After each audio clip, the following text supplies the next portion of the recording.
നമസ്കാരം. പടക്കപ്പലുകളെ തകർക്കാൻ ഇറാന്റെ നീക്കം. സൂയിനൈഡ് നോവൽ ഡ്രോണുകൾ തീതുപ്പുന്നു.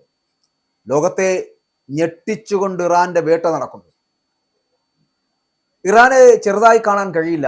വൻ ആയുധശേഖരത്തിന്റെ ദൃശ്യങ്ങളടക്കം പുറത്തുവിടുമ്പോൾ ഹോർമുസ് കടലിലേക്ക് കടക്കുന്ന കപ്പലുകൾ തകർക്കുന്ന കാഴ്ചകളിലേക്ക് പോകുന്നു എന്ന് പറയുമ്പോൾ ഇറാന്റെ മുന്നറിയിപ്പുകളെ വകവയ്ക്കാതെ മുന്നോട്ട് പോകുവാൻ ലോകരാജ്യങ്ങൾക്ക് കഴിയില്ല എന്നുള്ളതാണ്.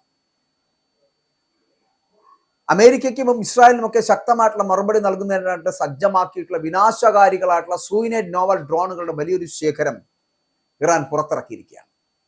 തങ്ങളുടെ ഭൂഗർഭ മിസൈൽ നഗരങ്ങളിൽ നിന്നുള്ള ദൃശ്യങ്ങളാണ് ഇപ്പോൾ പുറത്തുവിട്ടിരിക്കുന്നത് എന്നുള്ളതാണ്.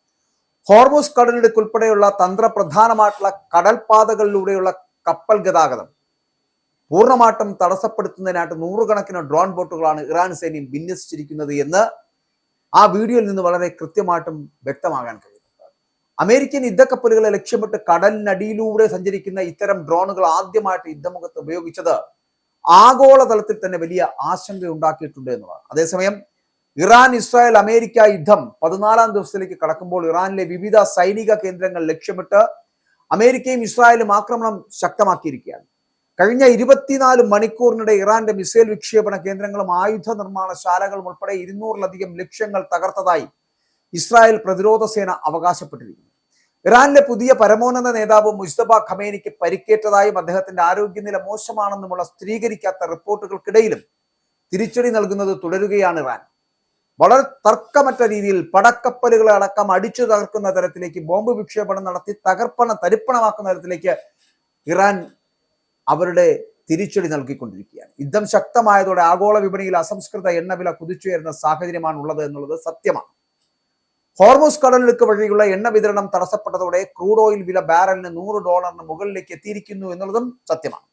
ഇറാന്റെ സൈനിക ശക്തി പൂർണ്ണമായിട്ടും തകർത്തുവെന്ന് അമേരിക്കൻ പ്രസിഡന്റ് ഡൊണാൾഡ് ട്രംപ് അവകാശപ്പെടുമ്പോഴും ഗൾഫ് മേഖലയിലെ പ്രധാന തുറമുഖങ്ങളും എണ്ണ സംഭരണികളും ലക്ഷ്യമിട്ടുള്ള ഇറാന്റെ ഡ്രോൺ ആക്രമണങ്ങൾ തുടരുന്നത് ലോക സമ്പദ് വ്യവസ്ഥയെ വലിയൊരു പ്രതിസന്ധിയിലേക്ക് നയിക്കുമോ എന്ന ഭീതിയിലാണ് അന്താരാഷ്ട്ര സമൂഹം. ഇറാൻ അടങ്ങിയിരിക്കുന്നില്ല എന്നുള്ള കാര്യം മറന്നു പോകരുത്. അമേരിക്കൻ പ്രസിഡന്റ് ഡൊണാൾഡ് ട്രംപ് പറയുന്നതെല്ലാം യാഥാർത്ഥ്യമാണെന്ന് വിശ്വസിക്കുകയും ചെയ്യരുത്. അമേരിക്കയും ഇസ്രായേലും ചേർന്ന് ഇറാനെയും മറ്റ് പ്രധാന ഇസ്ലാമിക രാജ്യങ്ങളെയും വിഭജിക്കുവാനും തകർക്കുവാനുമാണ് ശ്രമിക്കുന്നത് എന്നുള്ള ഇറാൻ പ്രസിഡന്റ് മസൂദ് പെസഷ്കിയാന്റെ ആരോപണം ശക്തമാണ്. അത്തരത്തിലുള്ള ചിന്താഗതികളിലേക്ക് അമേരിക്കയും ഇസ്രായേലും പോകുന്നത് കൊണ്ടാണ് ഇറാൻ തിരിച്ചടിക്കുന്നത് എന്നുള്ളതാണ് അതിൽ നമ്മൾ മനസ്സിലാക്കേണ്ടത്. പശ്ചിമേഷ്യയിൽ അമേരിക്കൻ ഇസ്രായേൽ യുദ്ധം 3ാം ആഴ്ചയിലേക്ക് കടക്കുന്ന പശ്ചാത്തലത്തിലാണ് അദ്ദേഹത്തിന്റെ പ്രതികരണം വന്നിരിക്കുന്നത്. അമേരിക്കയ്ക്കും സയനിസ്റ്റ് ഭരണകൂടത്തിനും ഇറാനെ ദുർബലപ്പെടുത്തുക എന്ന ദുഷിച്ച ലക്ഷ്യങ്ങളാണ് ഉള്ളത് എന്നുള്ളതാണ് അവരുടെ വാദം. ഇറാഖിലെ പടിഞ്ഞാറൻ മേഖലയിൽ കഴിഞ്ഞ ദിവസം തകർന്നു വീണ അമേരിക്കയിലെ KC-135 എന്ന് പറയപ്പെടുന്ന ഇന്ധനം നിറയ്ക്കുന്ന വിമാനത്തിലുണ്ടായിരുന്ന 6 ജീവനക്കാരും മരിച്ചിരിക്കുന്നു. US സെൻട്രൽ കമാൻഡ് അത് സ്ഥിരീകരിച്ചിരിക്കുന്നു.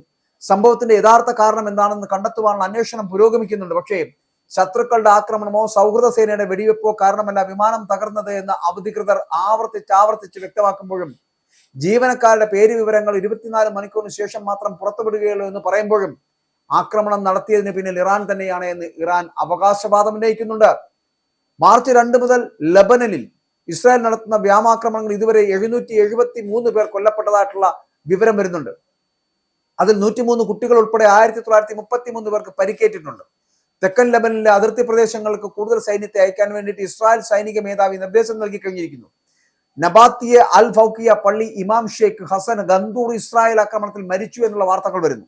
അപ്പോൾ ഇതിനിടെ വടക്കൻ ഇസ്രായേലിലെ ഗിവ ഡ്രോൺ കൺട്രോൾ ബേസിൽ മിസൈൽ ആക്രമണം നടത്തിയായിട്ട് ഹിസ്ബുള്ള അടക്കം അവകാശപ്പെടുന്നുണ്ട്. അപ്പോൾ ലോകം മുഴുവൻ ഒരു യുദ്ധത്തിന്റെ ഭീതിയിലേക്ക് എത്തപ്പെടുന്നു എന്നുള്ളതാണ് ഇതുവഴി പറയേണ്ടിയിരിക്കുന്നത്. യുദ്ധം ആരംഭിച്ചതിന് ശേഷം ഇറാനിൽ ഏകദേശം 7600 വ്യോമാക്രമണങ്ങളും ലബനിൽ ഏകദേശം 1100 വ്യോമാക്രമണങ്ങളും നടത്തിയതായിട്ട് ഇസ്രായേൽ സൈന്യം അവകാശവാദം ഉന്നയിക്കുന്നുണ്ട്. ഇറാന്റെ തലസ്ഥാനമായിട്ടുള്ള ടെഹ്റാനിലെ ഹഫ്ത് ചേനാർ പ്രദേശത്തുണ്ടായ ബോംബിങ്ങിൽ 2 പേരടക്കം കഴിഞ്ഞ ദിവസം കൊല്ലപ്പെടുകയും 10 പേർക്ക് പരിക്കേൽക്കുകയും ചെയ്തിരിക്കുന്നു. ഇതൊരു സ്ഥിരം കാഴ്ചയായി മാറുകയാണ്. ഇവിടെ 30ഓളം വീടുകൾ പൂർണ്ണമായിട്ടും തകർന്നിരിക്കുന്നു. വരും ദിവസങ്ങളിലൊക്കെ ഇറാനിൽ അമേരിക്കയുടെ ഭാഗത്ത് നിന്ന് വളരെ ശക്തമായിട്ടുള്ള ആക്രമണങ്ങൾ ഉണ്ടാകുമെന്ന് അമേരിക്കൻ പ്രസിഡന്റ് തന്നെ മുന്നറിയിപ്പ് നൽകുകയും ചെയ്തിട്ടുണ്ട്. ഇറാന്റെ ഭാഗത്ത് നിന്നും UAEക്ക് നേരെ വന്ന ഡ്രോണുകളും മിസൈലുകളും വ്യോമ പ്രതിരോധ സംവിധാനങ്ങൾ ഉപയോഗിച്ച് തകർത്തതായിട്ട് UAEയുടെ പ്രതിരോധ മന്ത്രാലയം അറിയിച്ചിരിക്കുന്ന സാഹചര്യം എന്ന് പറയുന്നത് ഇറാൻ ഗൾഫ് രാജ്യങ്ങളിലെ സുരക്ഷാ ഭീഷണിയെയും എണ്ണ പ്രതിസന്ധിയെയും മറികടന്നുകൊണ്ട് അമേരിക്കൻ സൈനിക താവളങ്ങൾ അടിച്ചു തകർക്കാൻ ശ്രമിക്കുന്നു എന്ന് തന്നെയല്ലേ. അയൽ രാജ്യങ്ങൾക്ക് നേരെയുള്ള ആക്രമണം ഇറാൻ അവസാനിപ്പിച്ചാൽ മാത്രമേ മധ്യസ്ഥതയെക്കുറിച്ച് സംസാരിക്കാനാകൂ എന്ന UAE ഉദ്യോഗസ്ഥന്മാരുടെ പ്രതികരണം പോലും അതാണ് സൂചിപ്പിക്കുന്നത് എന്നുള്ളതാണ്. ഹോർമുസ് കടലിടുക്ക് ഇറാൻ അടച്ചിട്ടിരുന്നതിനാൽ എണ്ണ വിപണിയിൽ വലിയ പ്രതിസന്ധി ഉണ്ടായി എന്നുള്ള കാര്യത്തിൽ തർക്കമില്ല. ഹോർമുസ് കടലിടുക്കിൽ കുടുങ്ങിയ 15 തുർക്കി കപ്പലുകൾ ഒരെണ്ണം ഇറാന്റെ പ്രത്യേക അനുമതിയോടെ കടന്നുപോയതായിട്ട് തുർക്കി ഗതാഗത മന്ത്രി തന്നെ അറിയിക്കുകയും ചെയ്തു. എന്നാൽ ഇറ്റാലിയൻ കപ്പലുകൾക്ക് സുരക്ഷിത പാതയൊരുക്കുവാൻ ഇറാനുമായിട്ട് യാതൊരുവിധ രഹസ്യ ചർച്ചകളും നടത്താൻ കഴിയുന്നില്ല എന്നുള്ളതാണ്. റിപ്പോർട്ടുകൾ പ്രകാരം ഹോർമുസ് കടലിടുക്കിൽ ആ കടലിടുക്ക് അടച്ചതുമായിട്ട് ബന്ധപ്പെട്ട് ചിലർക്ക് മാത്രം സുരക്ഷ ഒരുക്കുന്ന ഒരു സാഹചര്യത്തിലേക്ക് ഇറാൻ എത്തപ്പെടുന്നു. അമേരിക്കൻ ജനതയ്ക്കിടയിൽ യുദ്ധത്തിനുള്ള പിന്തുണ സത്യത്തിൽ ചരിത്രത്തിൽ അതിന് ഏറ്റവും കുറഞ്ഞ നിരക്കിലാണ് ഇപ്പോൾ ഉണ്ടായിരിക്കുന്നതെന്ന് പറയേണ്ടി. കാരണം യുദ്ധത്തെ ന്യായീകരിക്കുന്ന അമേരിക്കൻ നേതൃത്വത്തോട് ഒരിക്കലും ചേർന്ന് പോകുന്ന സമീപനമല്ല അവിടുത്തെ ജനങ്ങളുടേതെന്നോ അമേരിക്കൻ ജനതയുടേതോ. ഇന്ധനവില വർധനവും അമേരിക്കൻ സൈനികരുടെ മരണവും ഒക്കെ ജനങ്ങൾ കടുത്ത ആശങ്ക സൃഷ്ടിച്ചിരിക്കുകയാണ്. എന്നാൽ ഈ ആശങ്കകൾ അകറ്റാൻ വേണ്ടിയിട്ട് അമേരിക്കൻ പ്രസിഡന്റും പ്രതിരോധ സെക്രട്ടറിയായിട്ട് പീറ്റ് ഹെഗ്സത്തും വളരെ കിണഞ്ഞു പരിശ്രമിക്കുന്നുണ്ട്. ഗ്യാസ് വില വർധനവിനെ കുറിച്ചോ ഹോർമുസ് കടലിടുക്കിനെ കുറിച്ചോ ജനങ്ങൾ ആശങ്കപ്പെടേണ്ടതില്ല എന്നും യുദ്ധത്തിൽ അമേരിക്ക ചരിത്രപരമായിട്ടുള്ള വിജയം നേടുകയാണ് എന്നുമാണ് പീറ്റ് ഹെഗ്സത്തിന്റെ വാദം. ഇറാനിലെ ജനങ്ങൾ വൈകാതെ സ്വന്തം ഭരണകൂടത്തെ താഴെ ഇറക്കുമെന്ന് അമേരിക്കൻ പ്രസിഡന്റ് പ്രതീക്ഷ പ്രകടിപ്പിക്കുമ്പോഴും അമേരിക്കൻ പ്രതിരോധ സെക്രട്ടറിയുടെ വാദങ്ങളെ പൊളിച്ചുകൊണ്ട് ഇറാന്റെ നേതൃത്വം തെരുവിലിറങ്ങുകയാണ്. ബോംബ് വർഷങ്ങൾക്കിടയിലും ഖുദ്സ ദിന റാലിയിൽ ഇറാൻ പ്രസിഡന്റ് മസൂദ് പെസഷ്കിയാൻ, വിദേശകാര്യമന്ത്രിയായിട്ടുള്ള അബ്ബാസ് അറാഖച്ചി ഉൾപ്പെടെയുള്ള മുതിർന്ന നേതാക്കൾ ആ പ്രതിഷേധങ്ങൾ പങ്കെടുക്കുന്നു.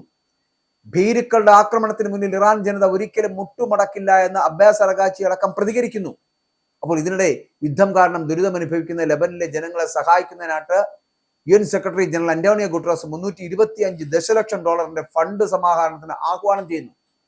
ഒരു ജനതയെ മുഴുവൻ നശിപ്പിക്കുന്ന വലിയ യുദ്ധത്തിലേക്ക് പോകേണ്ട ഒരു സാഹചര്യത്തിലേക്ക് അമേരിക്കയും ഇസ്രായേലും ചേർന്ന് ഇറാനെ കൊണ്ട് എത്തിക്കുന്നു എന്നുള്ളതാണ്. അതുകൊണ്ടാണ് ഇറാന്റെ നീക്കം എന്ന് പറയപ്പെടുന്ന ഇറാന്റെ ഇസ്രായേലിന്റെയും അമേരിക്കയുടെയും പടക്കപ്പലുകളെ അടക്കം തകർത്തുകൊണ്ടുള്ള ഇറാന്റെ നീക്കം നടക്കുന്നത്. സൂയിനേഡ് നോവൽ ഡ്രോണുകൾ തീതുപ്പിക്കൊണ്ട് മുന്നോട്ട് പായുന്നത് എന്തിനാണ്? അമേരിക്കയും ഇസ്രായേലിനെയും തകർക്കുന്നതിന് വേണ്ടിയിട്ട്. ഇത് നിർത്തണമെങ്കിൽ, ഇവിടെ ഒരു സമാധാനം ഉണ്ടാകണമെങ്കിൽ ഇറാൻ തന്നെ വിചാരിക്കേണ്ടിയിരിക്കുന്നു. പക്ഷേ യുദ്ധം തുടങ്ങിയത് അമേരിക്കയും ഇസ്രായേലുമാണെങ്കിൽ യുദ്ധം അവസാനിപ്പിക്കേണ്ടത് അവരാണെന്ന് പറഞ്ഞാൽ പോലും പക്ഷേ ഇറാൻ സമ്മതം മൂളാതെ, ഇറാൻ ഒന്ന് മനസ്സ് വയ്ക്കാതെ ഈ യുദ്ധം അവസാനിക്കില്ല.